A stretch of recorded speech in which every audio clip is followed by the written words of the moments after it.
The East Wing would be perfect for Greg's home office, my daughter Catherine declared, scrolling through the Lakehouse photos on her tablet.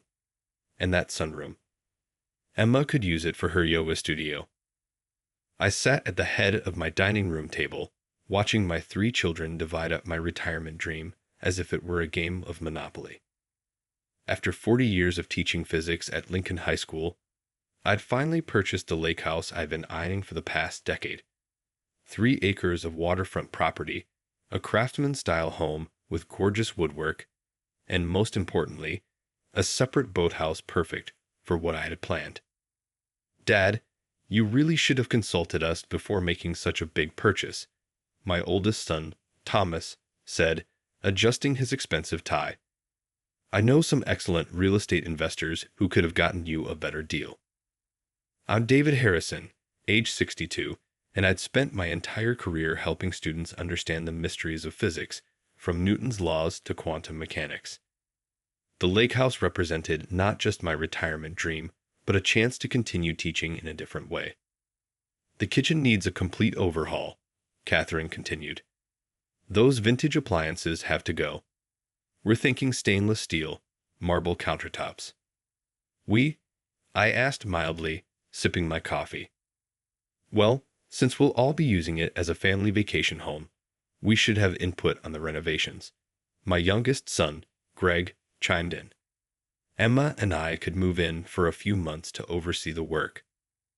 Emma was Greg's wife of 3 years, an influencer who documented their perfectly curated life for her followers.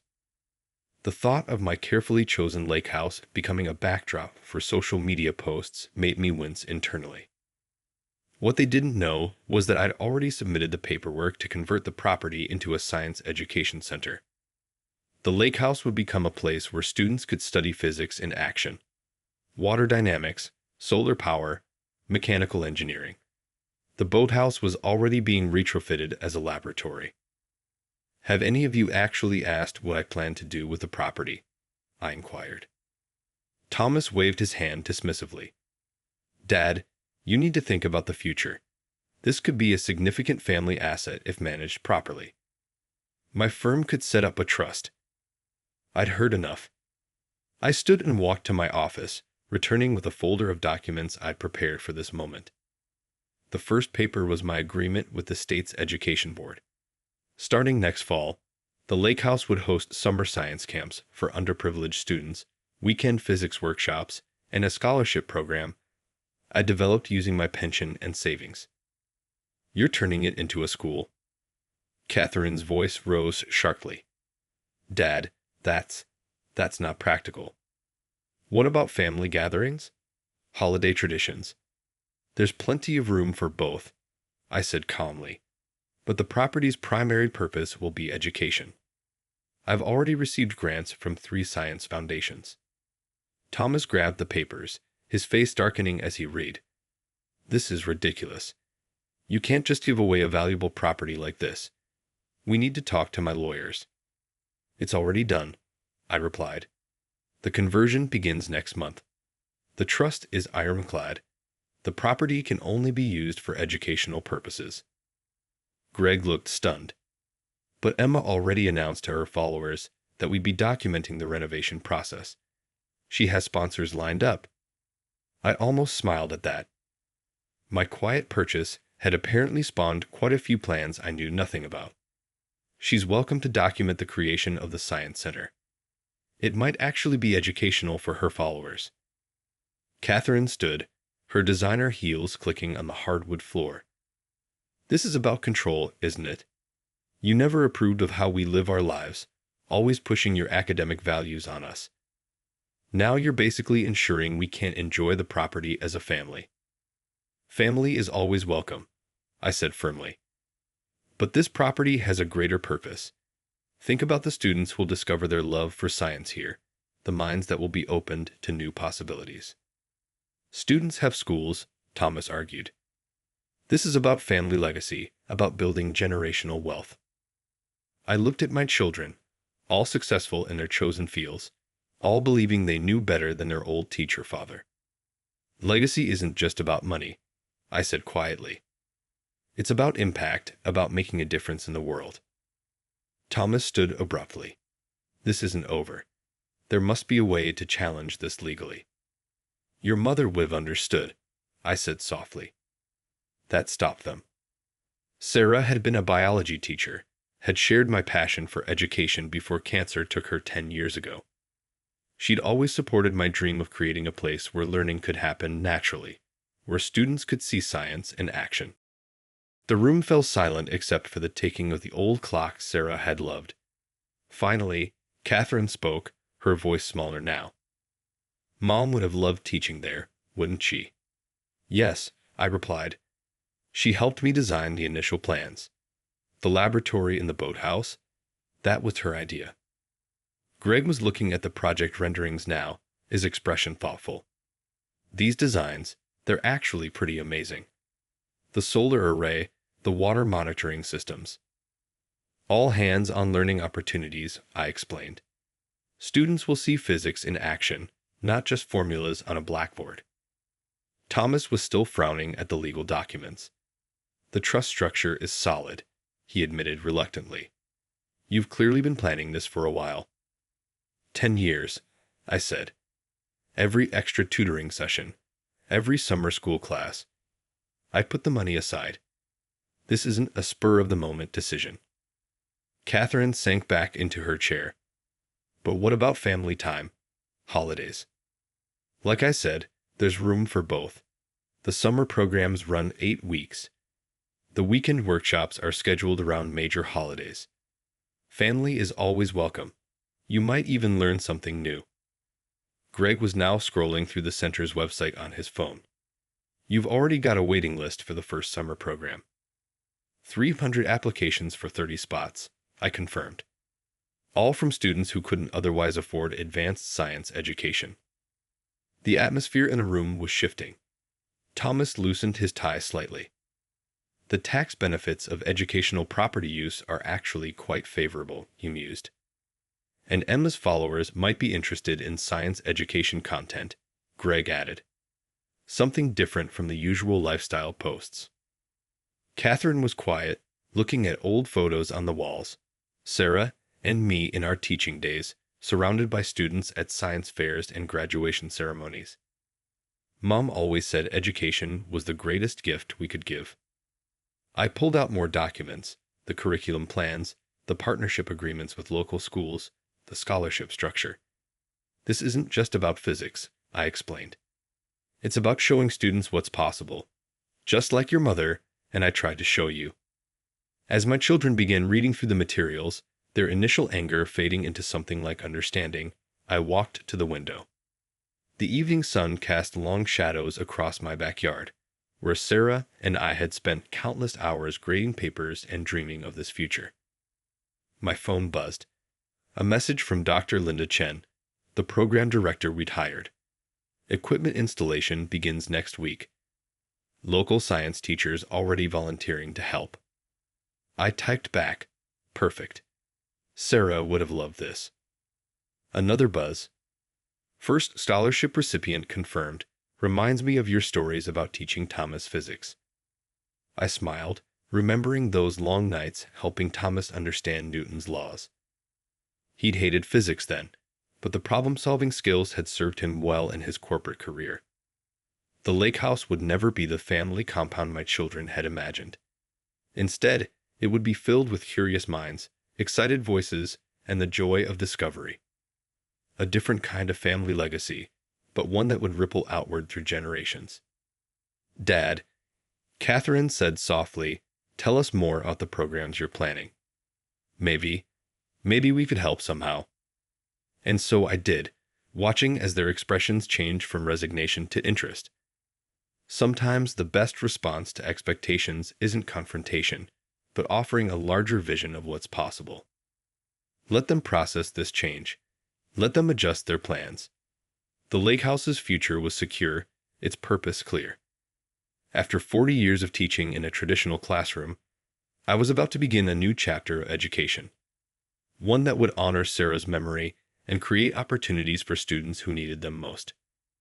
The sunset painted the sky in brilliant colors, reflecting off the photos of Sarah's smiling face. Somewhere out there, another student was dreaming of understanding the universe's mysteries. Soon, the Lakehouse would help make those dreams possible. 3 months later, I stood in the Lakehouse's newly converted laboratory, watching as the first batch of equipment was installed. The boathouse had been transformed into a state-of-the-art physics lab, with floor-to-ceiling windows offering views of the water where students would study wave dynamics and fluid mechanics. The resistance from my children had evolved in unexpected ways. Thomas, ever the businessman, had surprisingly taken an interest in the financial structure of the education center. He even helped secure additional corporate sponsorships through his connections. Mr. Harrison, Dr. Linda Chen approached, tablet in hand. The solar array installation team needs your approval on the final placement. I followed her outside, where workers were positioning the sophisticated solar panels that would not only power the facility but also serve as teaching tools for renewable energy lessons. The morning sun glinted off the lake, promising another beautiful Michigan day. My phone buzzed. Catherine. Dad, don't agree to anything with the solar installation until I get there. I've been researching educational facility design standards. I smiled. Catherine, an architect by training, had initially been the most vocal opponent of my plans. Now she was volunteering her expertise to ensure the center met the highest standards for educational spaces. Your daughter's quite persistent, Linda commented, noticing my expression. She gets that from her mother, I replied. Sarah never did anything halfway either. We were interrupted by the arrival of Greg's Tesla, Emma in the passenger seat live streaming their approach. To everyone's surprise, Emma's social media following had become enthusiastically invested in the center's development. Her Science is Beautiful series, documenting the transformation of the property, had attracted unexpected attention from educational organizations. Dad, Greg called out, waving a folder. Wait till you see the engagement numbers on yesterday's physics demonstration video. We had high school teachers from across the country asking to share it in their classrooms. Emma was already setting up her camera equipment, preparing to document the solar installation. My followers are fascinated by the practical applications of physics, she explained. Who knew fluid dynamics could be so Instagrammable? I watched them with a mixture of amusement and gratitude. Life had a way of surprising you. The children who'd initially seen only personal profit in the Lakehouse were finding their own connections to its educational mission. David. Thomas's voice carried across the lawn as his car pulled up. The Science Foundation called. They want to double their grant for the scholarship program. Before I could respond, a school bus appeared on the private road leading to the property. Today's visitors were students from inner-city Detroit, part of our pilot program to introduce underprivileged kids to advanced science education. Places, everyone, Linda called out. First impressions matter. The students filed out of the bus, their eyes wide as they took in the lake, the solar arrays, and the equipment visible through the laboratory windows. Their teacher, Mr. Jackson, had been one of my former students 20 years ago. Dr. Harrison, he said warmly, shaking my hand. When you were teaching me physics, did you ever imagine something like this? Actually, I replied, Sarah and I used to dream about it during lunch breaks. She always said science made more sense by the water. Catherine arrived just then, blueprints under her arm, immediately launching into a discussion with the solar installation team.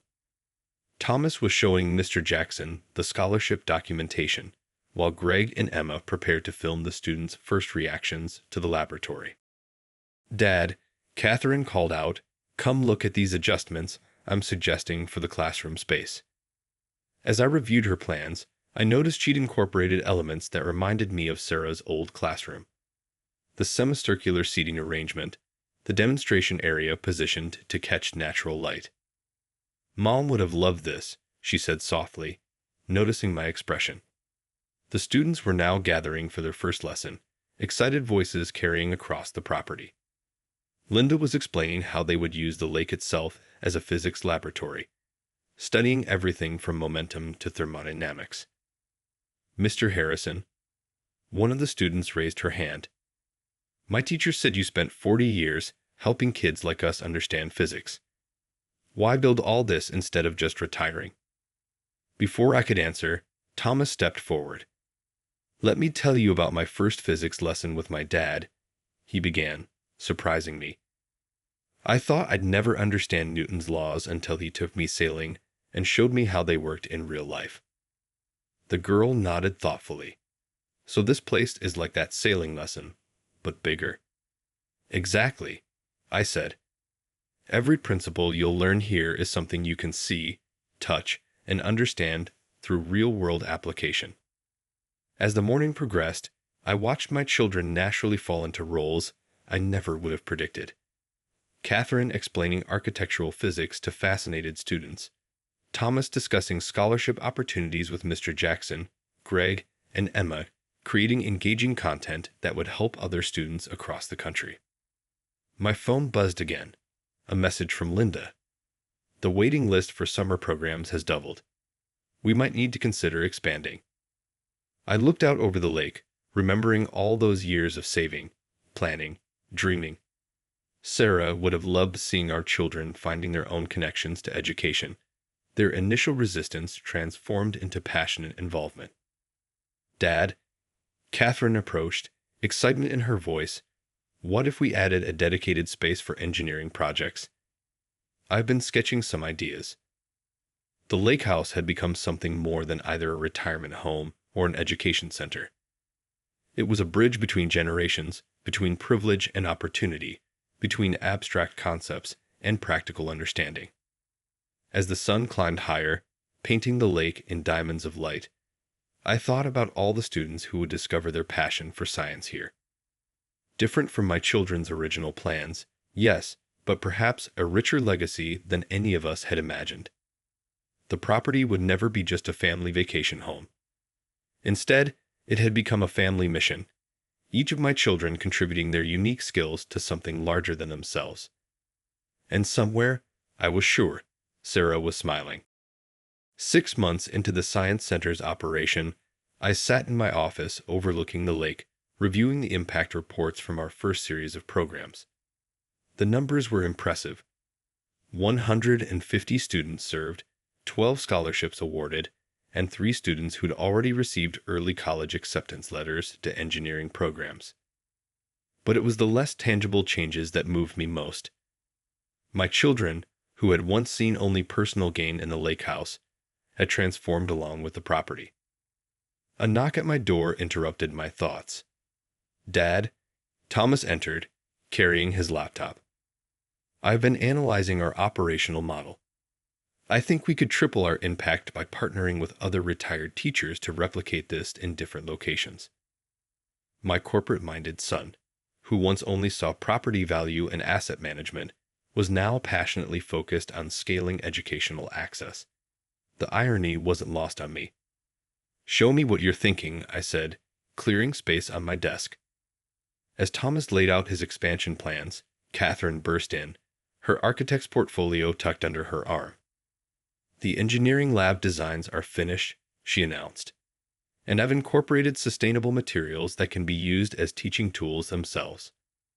The lake sparkled through the windows behind them, waves dancing in patterns that would soon be analyzed by another group of physics students. In the distance, Greg and Emma were filming their weekly science segment, which had now attracted corporate sponsorship from major STEM education companies. Mr. Harrison. Linda appeared in the doorway. The governor's office called. They want to feature our program in their education initiative. Thomas immediately started calculating the potential impact on funding, while Catherine pulled up designs for possible expansion. My children had become as invested in the center's mission as I was, each in their own way. Dad, Catherine said suddenly, do you remember when Mom used to bring her biology classes to the lake near her school? Is that where this idea started? I nodded, memories washing over me. She always said nature was the best classroom. We used to talk about creating something like this, but it seemed like an impossible dream then. Not impossible, Thomas corrected, just waiting for the right time and the right people. Through the window, I could see a group of students arriving for the weekend physics workshop. Among them was Maria, the girl who'd asked me about retiring 6 months ago. She'd recently won a regional science fair with a project on wave dynamics, inspired by her studies at the center. "Your mother would be proud," I said quietly, "not just of what we've built here, but of how you've all embraced it." Catherine wiped away unexpected tears. "I was so wrong about this place, Dad. We all were. We thought we were protecting the family's interests, but this is a much better legacy." Thomas closed his laptop. "You know, those first few weeks after you showed us the education center plans, I had lawyers looking for ways to challenge it." "I know." I smiled. "They called me. They said it was ironclad," he admitted. "But now I'm grateful for that. This is worth more than any vacation home could have been." A commotion outside drew our attention. Emma was leading a group of wide-eyed middle school students through a demonstration of centripetal force using the lake's paddle boats.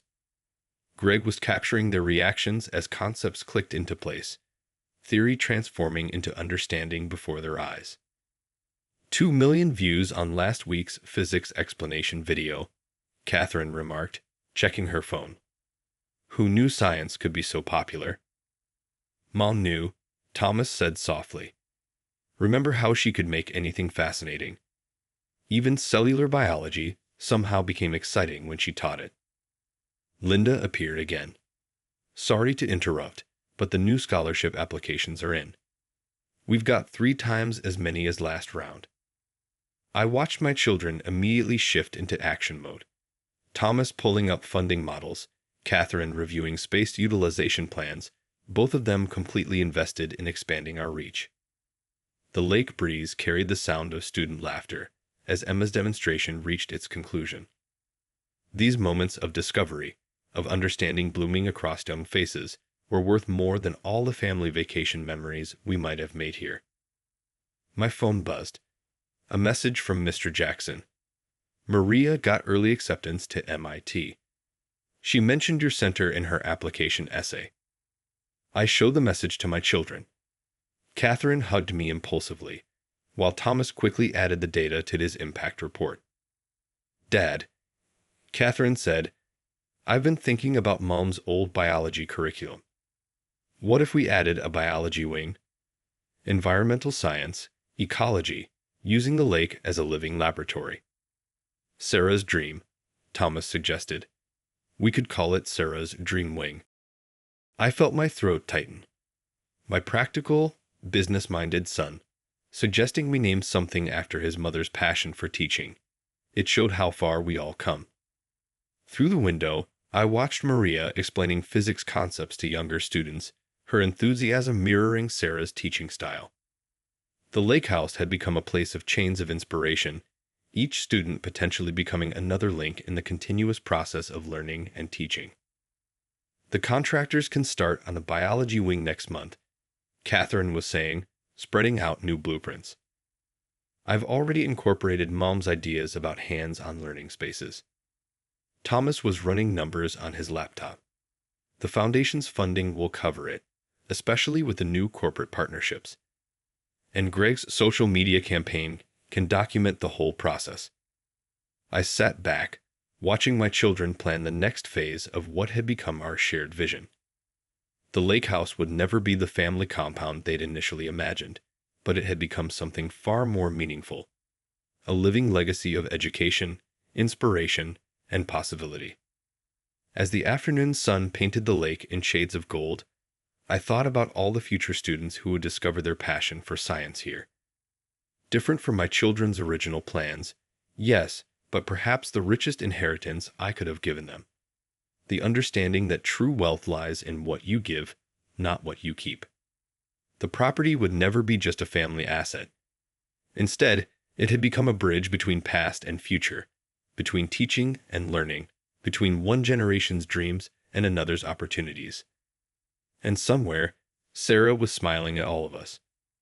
One year after opening the Science Center, I stood on the deck of the boathouse-turned laboratory, watching the sunset paint the lake in brilliant colors. Behind me, guests were gathering for our first annual fundraising gala, celebrating a year of transformation, not just of the property, but of everyone involved with it. The numbers told part of the story. 500 students served, 25 scholarships awarded, 6 national education awards, and a waiting list that stretched into the next 2 years. But the real success was written in the less tangible changes.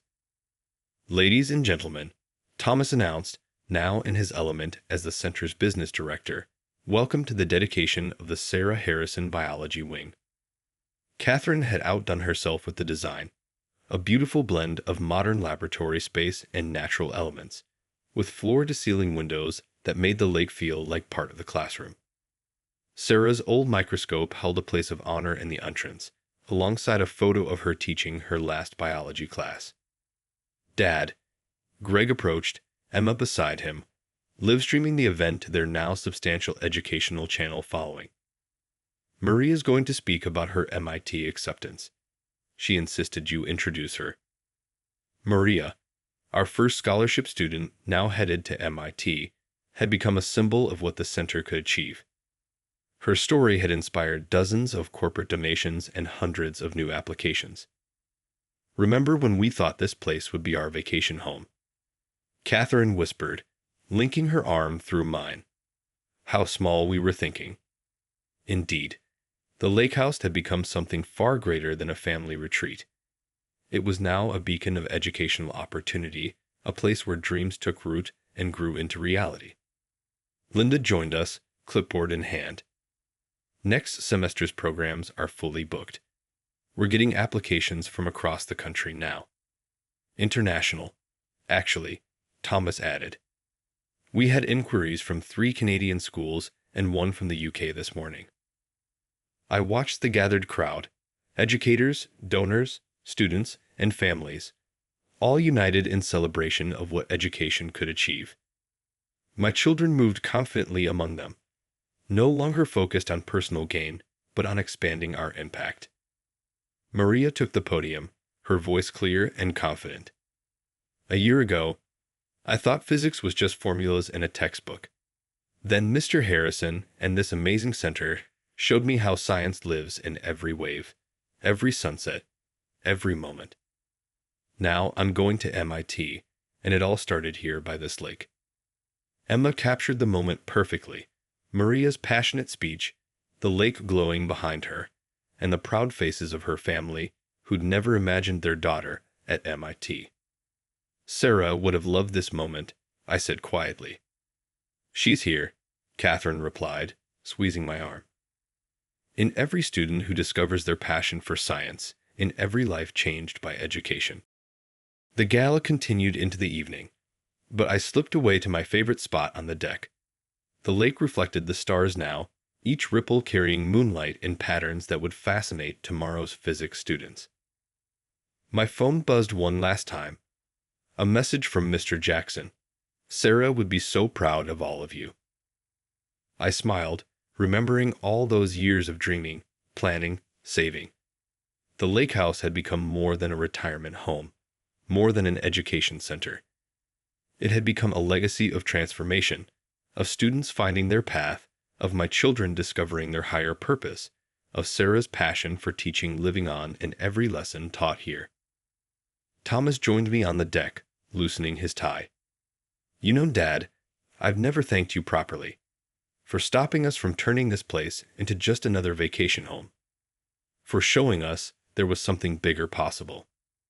Inside, Catherine was already discussing expansion plans with donors, while Greg and Emma prepared to launch their next educational series.